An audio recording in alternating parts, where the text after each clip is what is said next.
Hey, welcome back to Tops Tactical and other cool stuff.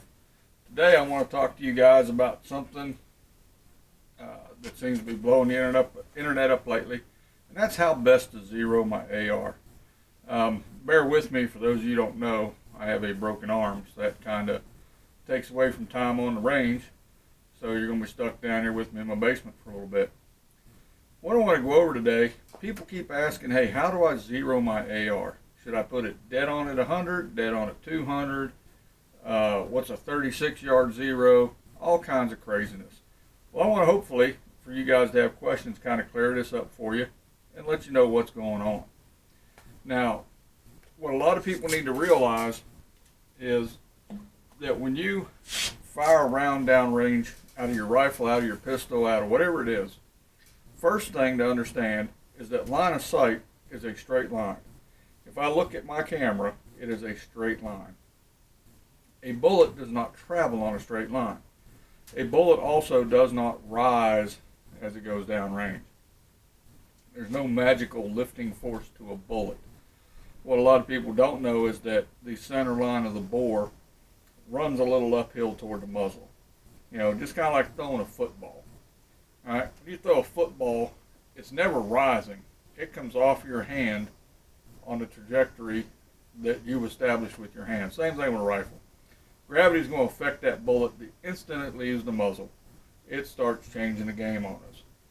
So you have the bullet crossing your line of sight in two different places. One is called the near zero, and one is called your far zero. Now when people are saying, hey, I want to zero my rifle at 100 yards. When that happens, they're dealing with the far zero, where the bullet drops and crosses the line of sight. When somebody talks about a 36-yard zero, they're zeroing their rifle as the bullet is crossing at what's called the near zero. Like I say, your bullet crosses your line of sight two times. Once up close when it comes out of the barrel, and once down range when it drops below your line of sight. So if you didn't know that, hopefully that clears it up. Now I'm going to spin the camera around here. Hopefully, guys, you can see my little dry erase board here in a minute, where I'm going to talk about the trajectory of the 5.56 round, for example. Before I do that, I need to tell you, what are we after here when we zero our rifles? Okay, what's our mission? All right, for me, when I zero an AR, I want to be able to hold center mass on my target and get an effective hit as far out as I possibly can, okay, without having to try the holdover game and all that other stuff, especially if you're running just a red dot on your AR. You can't judge holdovers, okay? Let's just call it down the middle of the road. You cannot look out there at 300 yards and say, hey, I'm going to put my red dot 12 inches over an 8-inch steel plate or whatever. You can't determine accurately that you're 12 inches over that plate. It just can't be done, okay?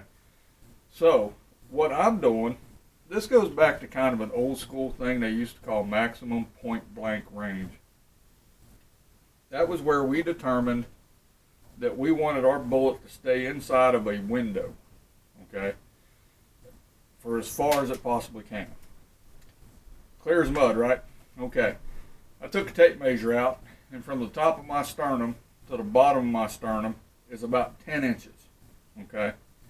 So I want to sight my rifle in so that my bullet never leaves this 10-inch window, okay? I hope you're with me there. If you're not with me, just hit the rewind button. When I do that, okay, I lose the ability with my rifle to shoot the apple off the fence post, for example, at 200 yards. But I do set myself up so that I can engage targets all the way out to whatever this yardage ends up being, and I'm going to show you here in a minute on my board, and not have to worry about holdovers or hold unders, and still get effective hits on target, okay? I am going to sight my rifle in as far as I can so that that bullet does not come out the top of my 10-inch window. We have our line of sight bisects the window. So I want to get my bullet as close to 5 inches high at some point on its trajectory without going above that, and then see how far down range it goes before it's 5 inches below my line of sight, and therefore not an effective shot. I hope that's clear. We're going to spin the camera around and take a look at some stuff here.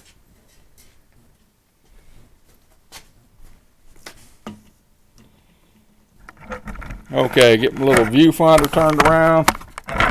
Wow, that's crazy. You guys got to see my window. My viewfinder hadn't flipped over yet, but I think that you guys can see everything I need you to see right here. What I've got here, if you notice across the top of this, I wrote down what I'm shooting. Okay, this was for this ballistic calculator. This trajectory was ran using a 223 Remington bullet with a 55 grain full metal jacket boat tail round, and I've got a muzzle velocity. I just used 3,200 feet per second. Now I hope you guys can hear me and everything. I am right over here, that way, right off the side beside the camera. Okay, 223 Remington up here. Now, if you look at this little graphic I tried to draw out, this is my gun right here. This top thing is my optic, a rifle scope, whatever you want to call it.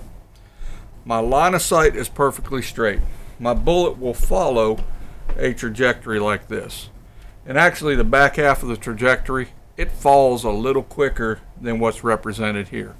This is not a constant arc. So, what I did with this was go into a ballistic calculator, and I told it I wanted a 300 yard zero. Now, my 300 yard zero, what it did for me was at 50 yards, I was 1.5 inches high. At 100 yards, I'm 3.6 inches high. At 150 yards, I am 4.7 inches high.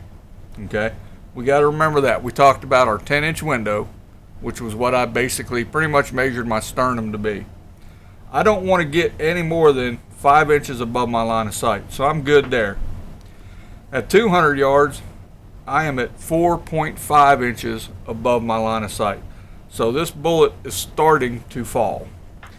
At 250, I'm at 3.1 inches high. 300 yards, I'm dead on.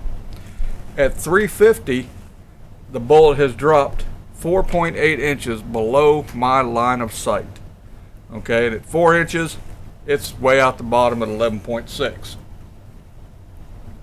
So in my example here with a 300 yard zero, I can hold center mass on a silhouette target, and anywhere from the muzzle out to 350 yards, I can hold dead on my target, and I can get an effective hit that's going to be in the thoracic cavity. All right, that's why I shortened that distance up so much. Just the length of the sternum, that covers the thoracic cavity. Now, if you look, my far zero, like I told you, is 300 yards. I hope there's no glare on that. My near zero is 36 yards. Now, people talk about BZOs and all kinds of stuff. This is what I'm doing with my rifles, okay? I am putting my ARs dead on at 36 yards, and then I'm going to verify it at 300. If I'm off at 300, then I'll do whatever fine-tuning I need to do to get rounds on target. But this is the mechanics of how I choose to zero my weapons. My mission is to be able to hit a silhouette-sized target in the thoracic cavity from the muzzle as far as I possibly can. I accomplish that mission by using my maximum point-blank range. I set myself up with that 10-inch window, which was basically the length of my sternum, and I can hold dead on all the way out to 350 yards, and I can still get an effective shot into the boiler room. All right, a thoracic cavity hit. How do we determine all this stuff? Well, let me see if I can move this camera around here. There we go. What a handsome fella. How do we determine all this stuff? We spent a little time on a ballistic calculator. we don't even have to do math anymore. I go to federalpremium.com. They've got a ballistic calculator there. I plug in caliber, the bullet, the muzzle velocity, what I want the zero is. I can have it display the trajectory in yardage increments of 10, and then I just start playing with my zero until I get what I want downrange. Okay, so that's the mechanics of it. I think this is about as simple as I can make it. So in conclusion, like I said, I am dead on at 300. The near zero is 36 yards, and that's 36 yards exactly. That's not 35.8, that's not 36.2. You've got to be dead accurate at 36 yards. Dead on the mark. And that should put you dead on at 300. Confirm that 300 yard zero by firing. I hope this helps you guys out. I hope you like my video. Do me a favor while you're here, if you haven't done so, hit the thumbs up button. Click subscribe, then hit that notification bell. Then do me a favor and share this video out there, and maybe together we'll all learn something. That's kind of it right now. Unfortunately, not going to be a lot of videos while my arm's in a cast all the way up to my stinking elbow because a horse decided to kick me. But we'll get back out on the range here in a little while, and hopefully I can do some more videos because ammo's getting expensive. I want to give you guys some good dry fire drills that you can work on. It doesn't cost you any money. You can do it inside where it's nice and warm. Rambled enough. I want you guys to have a great day. Shoot safe, shoot straight, and train often. Sleep tight.